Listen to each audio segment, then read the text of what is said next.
Merry Christmas to all my friends. তো তোমাদের সবার কেমন গেল ক্রিসমাস কমেন্টে জানিও। আমার তো খুবই ভালো গিয়েছিল। আর ক্রিসমাস মানে চার্চে যাওয়া হবে না সেটা তো হয় না। তো ওই জন্য অফিস থেকে বেরিয়ে আমার বরমশাই এসেছিলো, তো দুজনে চলে গিয়েছিলাম বারুইপুর ক্যাথিড্রাল চার্চে। সেখানে গিয়ে একটু ঘুরলাম ফিরলাম, খাওয়া দাওয়া করলাম। আর হ্যাঁ, একটা সারপ্রাইজ ছিল, সেটা হচ্ছে ও মুভি টিকিট কেটে রেখেছিলো দুটো, যেটা আমি জানতাম না।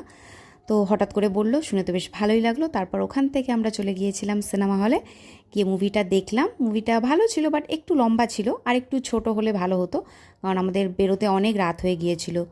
তো তারপর বেরিয়ে আমরা ডিনার ভেবেছিলাম বাইরে করবো, বাট আর করা হয়নি। খাবার নিয়ে বাড়ি চলে গেলাম, গিয়ে খেলাম দিলাম, ঘুমিয়ে পড়লাম।